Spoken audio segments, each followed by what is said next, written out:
अस्सलाम वालेकुम नाज़रीन, सियासत.पी की आप देख रहे हैं। जमाल अहमद आपके साथ हूँ और इस वक्त मुल्की सियासी सूरत हाल पर बात करने के लिए मेरे साथ मौजूद हैं senior journalist, senior तज्ज़ियाकार Mubashshir Zaidi साहब। ज़ैदी साहब, बहुत शुक्रिया आपका वक्त देने के लिए। ज़ैदी साहब, लेटेस्ट डेवलपमेंट है, स्पीकर कौमी असम्बली ने रेफरेंस भिजवाया है इलेक्शन कमीशन ऑफ पाकिस्तान को चेयरमैन तहरीक इंसाफ इमरान खान को नाअहल करवाने के लिए, तोशा खाना के केस में कि उन्होंने तहाइफ छुपाए हैं और तहाइफ की जो तफसीलात हैं वो भी नहीं जमा करवाई। तो ये इस डेवलपमेंट को आप किस तरह से देख रहे हैं?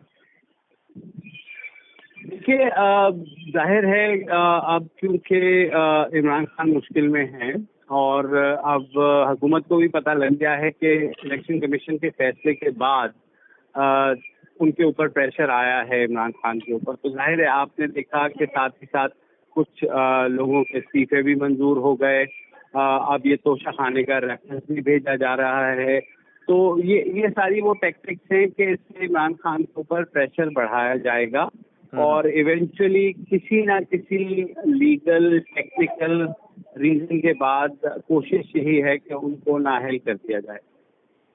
अच्छा, ईसीपी का जो हमने फैसला आया वो फैसला आता है, फिर गवर्नमेंट के कुछ जो लीडर्स हैं, जो वज़रा हैं, उनके बयानात सामने आते हैं, फिर जो हम ग्राउंड रियलिटी देख रहे हैं, तो लग ये रहा है कि इनका ये इरादा है कि इमरान खान साहब को नाअहल करवाया जाए किसी ना किसी तरह से। तो आपको लग रहा है कि ये प्रॉपर इन्होंने अब ये तहैया कर लिया कि नाअहल करवाएंगे? और अगर गवर्नमेंट ये चाह रही है तो क्या तमाम स्टेक होल्डर्स इस बात पर अब मुत्तफिक हो चुके हैं कि इमरान खान को नाअहल करवाया जाएगा? जी जमाल, बज़ाहिर ऐसा ही लगता है और जो इलेक्शन कमीशन का फैसला आया है वो जाहिर है उससे टारगेट जो है वो इमरान खान बहैसियत चेयरमैन तहरीक इंसाफ ही होंगे। और अगर ममनुआ फंडिंग के हवाले से बात की जाए तो मेरे ख्याल में क्योंकि हमारे कानून में उसकी गुंजाइश नहीं है, लिहाजा वो क्लियर कट एक केस बन जाएगा इमरान खान की नाअहली का, जिसके बारे में हुकूमत भी अब जाहिर है रेफरेंस भेज रही है। तो ये सारी चीजें मुझे जो लग रहा है कि उसी तरफ जा रही हैं कि खान साहब के ऊपर अगर उनको नाअहल ना भी करार दिया जाए अगले इलेक्शन तक, एक तलवार इस तरह की लटका के रखी जाए कि वो जिस तरीके से वो फ्रंट फुट पे एग्रेसिवली चल रहे थे वो ना कर सके। अब और इसका दूसरा पहलू ये भी हो सकता है ज़ैदी साहब कि इमरान खान साहब को उसी जगह ले आया जाए जहां पर नवाज शरीफ साहब थे और फिर नवाज शरीफ साहब को अहल करवाया जाए और लेवल प्लेइंग फील्ड बुनियाद की प्रोवाइड की जाए। देखिए, नवाज शरीफ की नाअहली खत्म होने में बहुत अभी एक तवील कानूनी जंग चाहिए। हमें पता है कि जाहिर है वो 2 दफा वजीर आजम के बाद तीसरी दफा नहीं बन सकते थे, मगर उसमें भी आइन साजी हो गई उस बारे में भी। तो मगर इस केस में मुझे नहीं लगता कि उनकी नाअहली जो है खत्म करना इतना आसान होगा, क्योंकि अदालत उज़्मा उसका फैसला दे चुकी है। और अगर अदालत उज़्मा का जब तक एक फुल कोर्ट यानी तमाम जजेस बैठकर या एक लार्जर बेंच उस 5 रुपये बेंच के फैसले को खत्म नहीं करता, तब तक जो है मेरा नहीं ख्याल कि नवाज शरीफ साहब की नाअहली खत्म हो सकेगी। मगर हमारे यहाँ आपने देखा है कि ऐसे ऐसे मुआवजे हो जाते हैं, तो कल को अगर ये भी हो गया तो जाहिर है आप मुझसे कहेंगे कि ये कैसे हो गया। आप तो कह रहे थे कि कानूनी तरीके से शायद ये मुमकिन ना हो या बहुत एक लंबा अरसा लगे। तो मेरे ख्याल में देखिए, हमारे यहाँ ऐसा ही होता है कि अगली जो भी हुकूमत आने वाली होती है, बज़ाहिर जो लग रहा होता है, अब अगर कोalition गवर्नमेंट हम ये हुक्मरान इत्तेहाद की तरफ देखें और अगर ये हालात बेहतर कर लेते हैं तो और इनका आना ठहर जाता है तो इनके रास्ते में हायल जो मुश्किलात हैं वो खुद ब खुद ही हटा दी जाएंगी। जिस तरह से इमरान खान के लिए भी राय हमवार की गई थी 2018 में, काम तो जाहिर है 2013 से शुरू हो गया था, मगर लीगली मैं अभी भी कह रहा हूँ कि नवाज शरीफ साहब पे नाअहली की तलवार हटाना, नाअहली जो उनकी हुई है उसमें एक तवील कानूनी जंग चाहिए। अच्छा ज़ैदी साहब, यहाँ आपको क्या लगता है कि जो हुक्मरान इत्तेहाद है, पीडीएम जमातें हैं, वो इलेक्शन कमीशन ऑफ पाकिस्तान के फैसले को बयानिए के तौर पर ज्यादा इस्तेमाल कर रही हैं सियासी तौर पर, या फिर वो कानूनी तौर पर भी इसको इस्तेमाल करना चाह रही है? क्योंकि ये सवाल का मकसद ये है कि कल राना सनाउल्लाह साहब का और लतीफ़ फौजा साहब ने कुछ स्टेटमेंट्स भी दिए हैं टेलीविजन प्रोग्राम्स में भी कि वो इलेक्शन के लिए तैयार हैं, मगर शर्त है कि केपी की और पंजाब की असम्बली तहलील की जाए।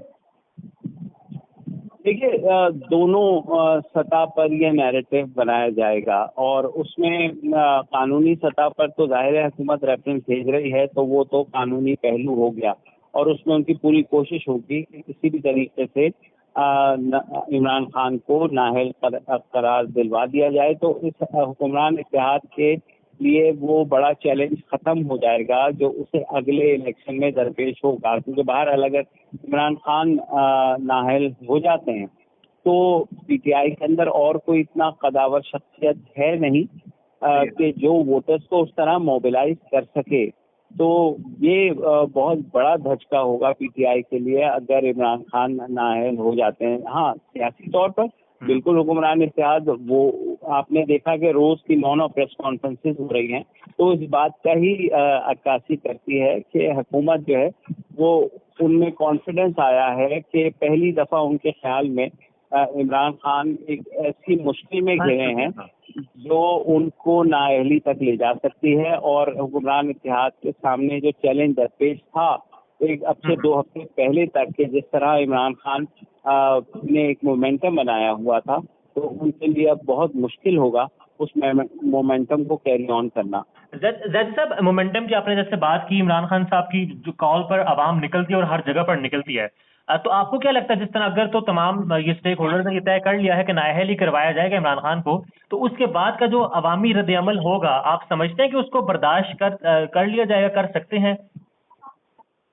देखिए, अवामी रद्द-ए-अमल से अगर यहाँ कुछ होना होता तो भुट्टो को कभी फांसी ना होती। अगर अवामी रद्द-ए-अमल से कुछ होना होता तो नवाज शरीफ की जब नाअहली हुई थी सुप्रीम कोर्ट की जानिब से, तो आपने देखा कि नवाज शरीफ बगैर जीटी रोड निकले थे, लोग उनके साथ थे, मगर उनको इस तरीके से फिर घेरा जाता है कि जो लोगों की अपनी जो लोगों की सपोर्ट है उसको मैनिपुलेट किया जाता है। मैं आपको छोटी सी एग्जांपल दूं, अपने नवाज शरीफ साहब को आपने देखा जब ये समझा गया कि नवाज शरीफ खतरनाक हो गए हैं बहुत ज्यादा, तो इवेंचुअली उनको लंदन भिजवा दिया गया। तो आपने देखा कि पूरी तरीके से जो मुस्लिम लीग नून का एक बयानिया था वो बिल्कुल नीचे गिर गया। पीटीआई की जहाँ तक बात है, बहुत बड़ी सपोर्ट है इमरान खान के पास यूथ के हवाले से और हर जगह सपोर्ट है उनके पास, लेकिन पीटीआई के अंदर कोई दूसरा ऐसा रहनुमा है नहीं इमरान खान के बाद या इमरान खान के साथ जो उस मोमेंटम को जारी रख सकता है। अब अगर इमरान खान इस इलेक्टोरल पॉलिटिक्स से आउट हो जाते हैं तो आप सोचिए कि पीटीआई के अंदर फूट पड़ जाएगी। पीटीआई के अंदर जो सेकंड टियर उनकी लीडरशिप है वो उनके दरमियान टग ऑफ वॉर शुरू हो जाएगी कि कौन इंचार्ज होगा। आप चाहे शाह महमूद देख लें या असद उमर होंगे या फवाद चौधरी होंगे, तो ये चीज हम देखेंगे कि एक दफा अगर ऐसा हो गया। और मैं एक छोटी सी मिसाल दूं, आपने देखा कि जहांगीर तरीन जब नाअहल हुए थे उसके बाद उस वक्त पार्टी के अंदर जहांगीर तरीन जो है शाह महमूद कुरैशी से बेहतर पोजीशन में थे, बेहतर इन्फ्लुएंस रखते थे। तो उसी तरीके से आपने देखा कि शाह महमूद से जब बाद में पूछा गया, जब वो नाअहल हो गए, तो उन्होंने तंजिया तौर पर यही कहा था कि वो तो उनसे कोई मुकाबला ही नहीं है, वो तो इस मैदान में ही नहीं है। तो ये चीज देखने की होगी कि इमरान खान को अगर नाअहल करते हैं आगे कौन आएगा? बिल्कुल रिएक्शन आएगा, बिल्कुल रिएक्शन आएगा। जी, यहाँ पर मुझे ये बता दीजिए कि स्ट्रेटेजी क्या लगती है आपको तहरीक इंसाफ की इस वक्त, जो मतलब इस वक्त की सूरत हाल है, तमाम तरह फैसले जो आ रहे हैं, कोर्ट्स हैं, कानूनी पहलू भी है, सियासी पहलू भी है, अवाम उनके साथ, बज़ाहिर लगता है कि अवाम तहरीक इंसाफ के साथ बहुत बड़ी तादाद में है। तो स्ट्रेटेजी क्या हो सकती है खान साहब की और तहरीक इंसाफ की इस सूरत? देखिए, स्ट्रेटेजी उनकी तो यही हो सकती है कि वो अपना प्रेशर मोमेंटम जारी रखें डिस्पाइट ऑल द चैलेंजेस।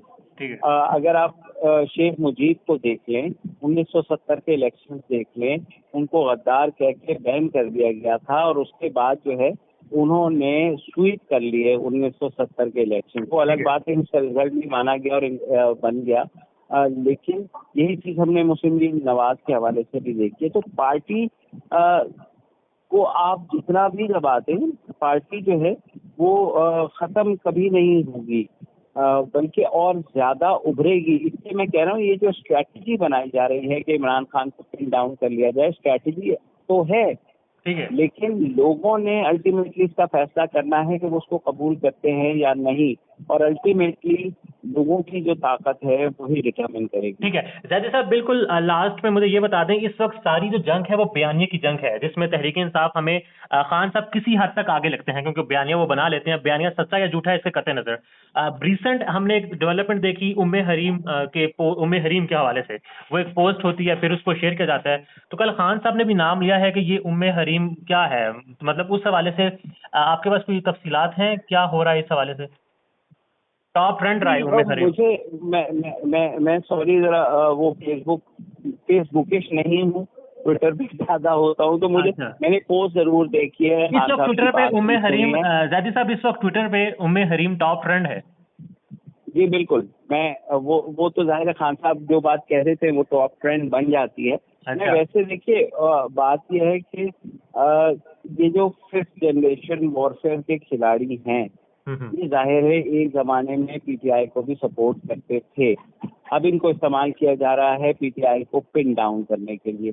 तो ये खेल है, अब उसमें उम्मे हरीम हो या अबू जहल हो या कोई भी हो, उसमें कुछ भी हो सकता है। मगर उम्मे हरीम को शेयर करना भी, ये नहीं लगता कि कोई पार्टी बन चुका है बड़ी माजत के साथ?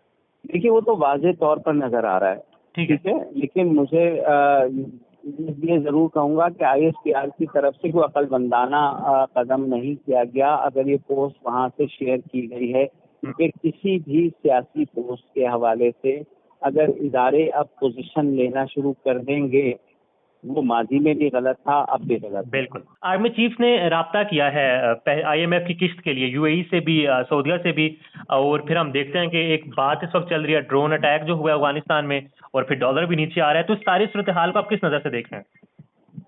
देखिए चीजें तो बेहतरी की तरफ जाएंगी, और तमाम ताले जो हैं वो जब तक आईएमएफ का ताला नहीं खुलता तो उसके बाद बाकी हमारे दोस्त ममालिक सभी हमारी हेल्प करेंगे। और आपने देखा कि आईएमएफ ने परसों जो है एक इंडिकेशन दे दिया है कि अब तमाम जो है पाकिस्तान की तरफ से कि शराइत पूरी हो चुकी है। उसके बाद ये फोन कॉल सामने आई है, तो लग रहा है कि आर्मी चीफ ने जैसे इमरान खान को माजी में सपोर्ट किया था, आपको याद होगा दौरों पे वो साथ गए थे, वहां से उन्होंने दोस्त ममालिक से जो उस वक्त पैसा लेकर आए थे या डेफर्ड पेमेंट की, तो वही एक कोशिश अब इस इत्तेहाद के लिए हो रही है। और उसका मकसद जाहिर सी बात है कि मुल्क में एक माशी इस्तेहकाम आ जाए। माशी इस्तेहकाम जब तक नहीं आएगा तो न सिर्फ हमारी करेंसी जो है वॉलेटाइल रहेगी, बल्कि जो हमारी मईशत है वो बुरी तरीके से उसका मेल्टडाउन होगा। ठीक है जादी साहब, एक सवाल मैं सबसे पूछता हूँ, वो उसके बाद मैं क्लोजिंग करता हूँ। जनरल इलेक्शंस किस वक्त देख रहे हैं पाकिस्तान में? मुझे लगता है कि अब इलेक्शंस अगले साल ही होंगे। अगले साल में। Sir thank you so much for your time जादी साहब।